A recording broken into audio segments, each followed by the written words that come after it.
Todd Fahey.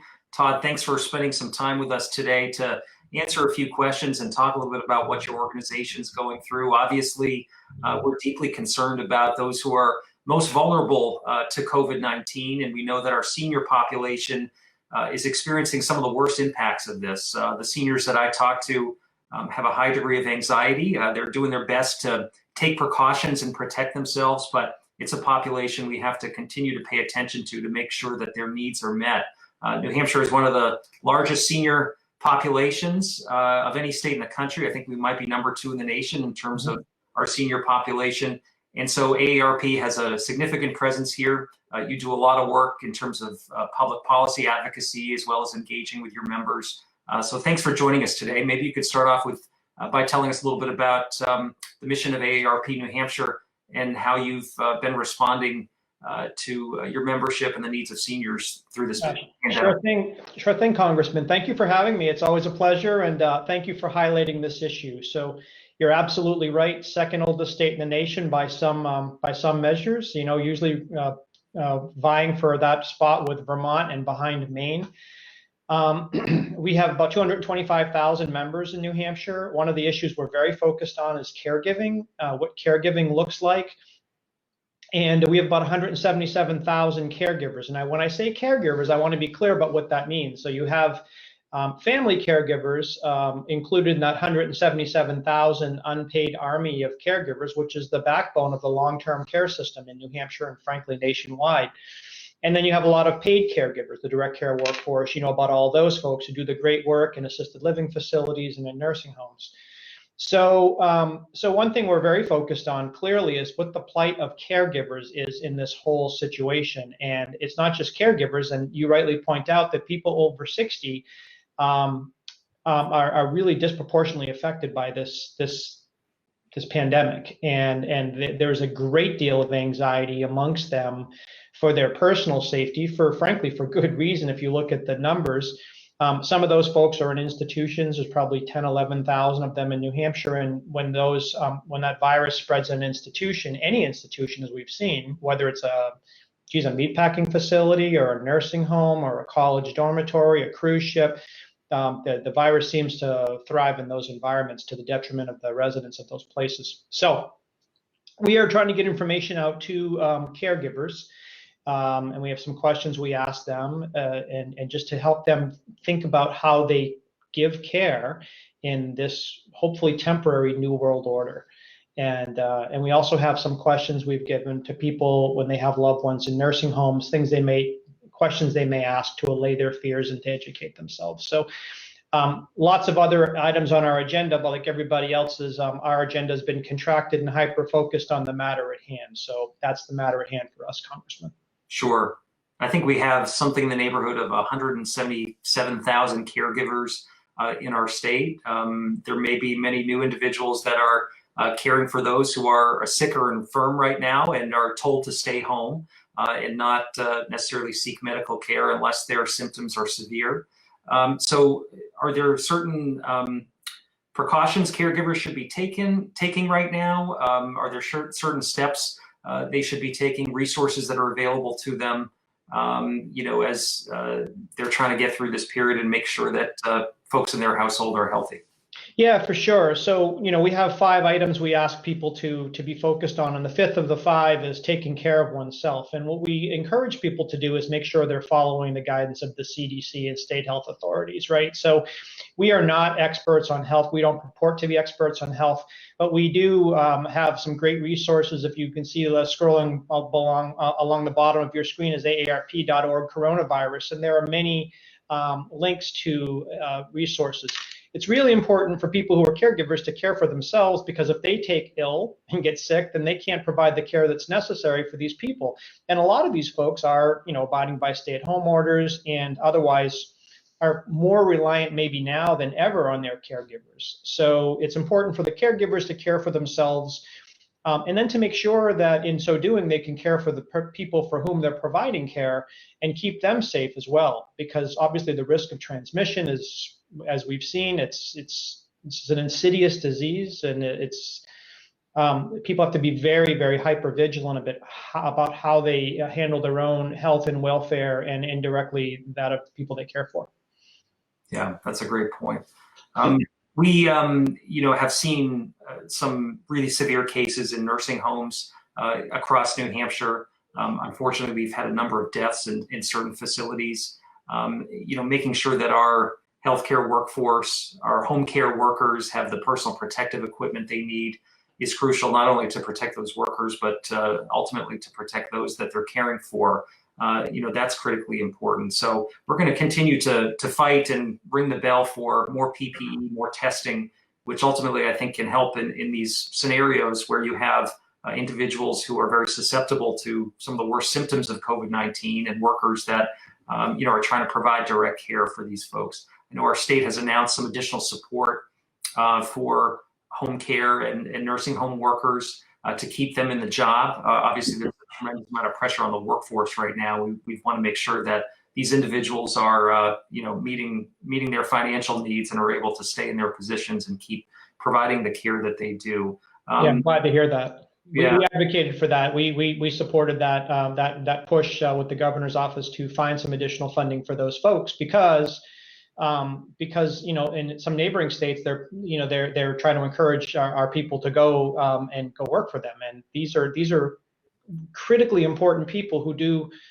wonderful work under the best of circumstances, and now they find themselves potentially in harm's way. So I think we do need to honor them, and we need to pay them appropriately for the great work that they're doing every day to care for our most vulnerable, which is what they do. I mean, we don't always hear about that and those people, but 177,000 people who are family caregivers, that's not even counting the thousands that are in the direct care workforce. Those are big numbers of people out of a state of 1.3 million, Congressman. Yeah. And we know that for those individuals who are in nursing homes right now, they're not getting visitors. You might be waving through a window, or if you're fortunate to be able to Skype or get on a Zoom with your family. For those receiving home care, they're not able to all the time have guests over their house in a safe fashion. So throughout this period, we're thinking of our senior population and the isolation that can set in for this particular demographic, which we already know is, in many ways shut off from parts of our society. How can we fight, the isolation that exists in our senior population, especially now when people are told to stay home and stay away from each other? Yeah, another fine question. Well, look, just because we're apart doesn't mean we need to be alone. So we need to stand apart. That's the direction we're given, and for good reason. Again, it's worth repeating. I'm sure you repeat it all the time too. Following the directive to stay away and wear protective face masks when you can, and to stay 6 feet apart. There's good reason for that. From the epidemiologists who are giving us that counsel. So in so doing, you can still connect with people. People yearn for human connection. So you can pick up a phone, you can call somebody, you can teach somebody how to use Skype. You can talk to people about FaceTime, what that looks like. You can send an email. You can go old school. You can actually write a letter. As far as we know, the post office is still delivering the letters. Hopefully that doesn't become another problem in a few months. We've heard about that, but you can write a letter. And the reason for that, and all kidding aside, is that oftentimes people might get a letter, and once they open it, they can read it again. And the same joy that came the first time they read the text of the letter or saw the pictures in the letter, if it's a younger person writing an older person, maybe just drawing a picture, they can sort of renew that joy. So the connections that we can have and that we should have are probably easier to accomplish now than any time in history. Certainly way easier now than it was the last time we had a pandemic in 1918. So there's a little bit of a bright spot, and I think it's a nice time for generations to get together. My kids have shown their grandparents how to use FaceTime, and so we're FaceTiming. So people do virtual meals, people do virtual happy hours, people do virtual Easter celebrations, and just need to think about it a little differently. But the thing that is the most important piece is the connection absolutely needs to continue. Whether it be somebody who's just living independently in their home and community, as there are tens of thousands of Granite Staters, or somebody in a facility, the connection to their loved ones is absolutely critical to make sure that happens and is maintained. I know we've heard a lot about senior hours at supermarkets, so that there's a safe time for seniors to shop. I know other businesses have been, stepping up and trying to help their customers. What else are you seeing around New Hampshire in terms of, businesses or organizations responding to the needs of seniors during this time? Yeah, well, people are pursuing their passions online, which is kind of neat. I think a lot of organizations are streaming their content, they're streaming their messages, and they're trying to bring those unique messages that they've had to Granite Staters in a virtual way, whether it be museum tours or whether it be humanities programs. I've been a little shout out to NHILP at the St. Anselm's College, the Institute of Politics. They're doing they're going to be doing something about the impact on the next presidential election, I think, or what this looks like with the pandemic. A lot of virtual online offerings people are partaking of. And I think what we're starting to see a little bit of it, how can we tailor those to people's legitimate desire to maybe enjoy a little bit of the bounties of spring and summer without violating the rules to stay at home and without, running afoul of any health advice, regarding social distancing. So that might mean gardening. It might be what you do to bring flowers up in your backyard. And how are you, obviously you can't do in-person events, at least through this period. How is AARP changing its operations, still finding ways to engage its membership? Yeah, well, another great question. Thanks for it. So certainly a lot of things like this. So this is excellent. We are in touch with our delegation, and frankly, we get to speak with you a good deal, which is nice.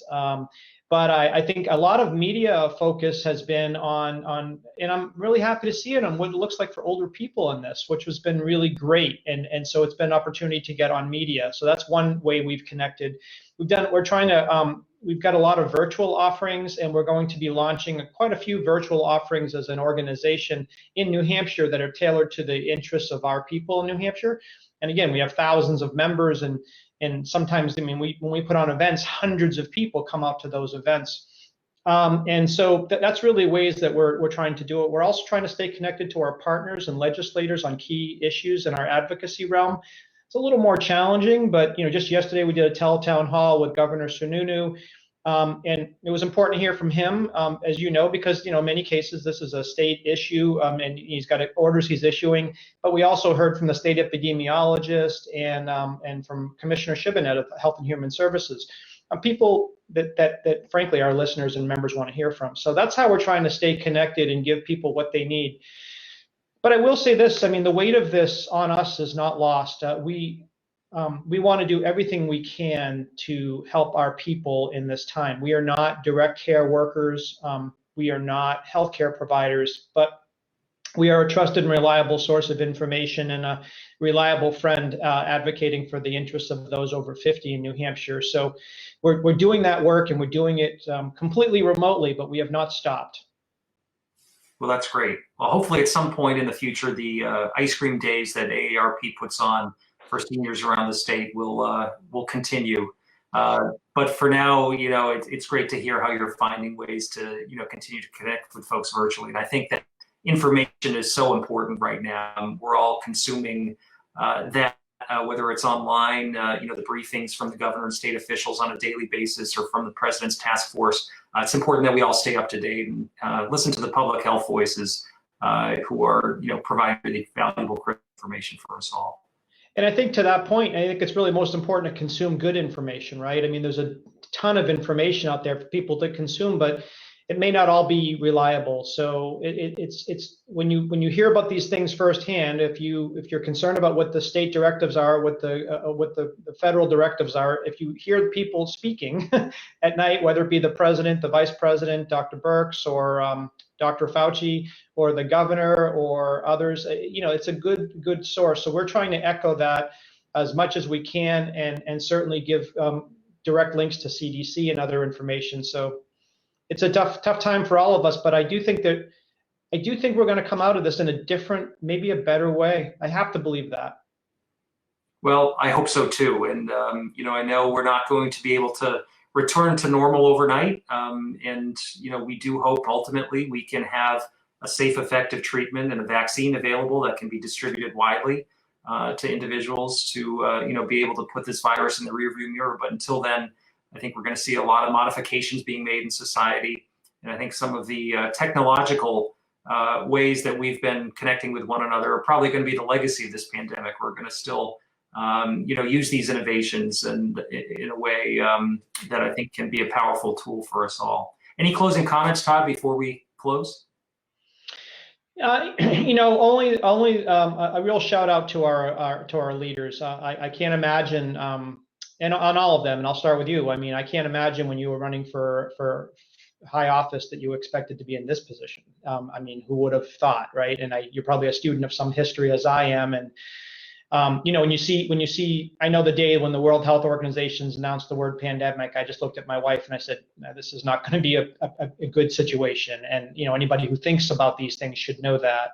But I think the fact that you've all been working across the aisle and that you've been focused on issues that are relevant to Granite Staters, and I've certainly seen you out there working diligently on all hours of the day and night on this. And we're thankful to people who have stepped up to serve, and the time is upon us for really sound and thoughtful leadership. So we thank you for yours, Congressman, and we hope to be as helpful as we can. And anytime you'd like to have us on one of these shows, happy to do it.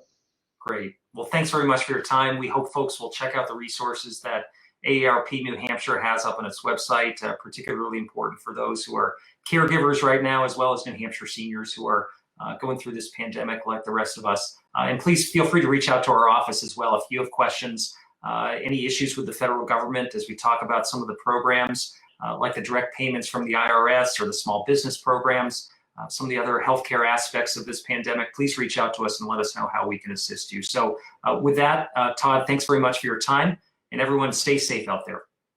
Likewise, Congressman. Thank you. Take care.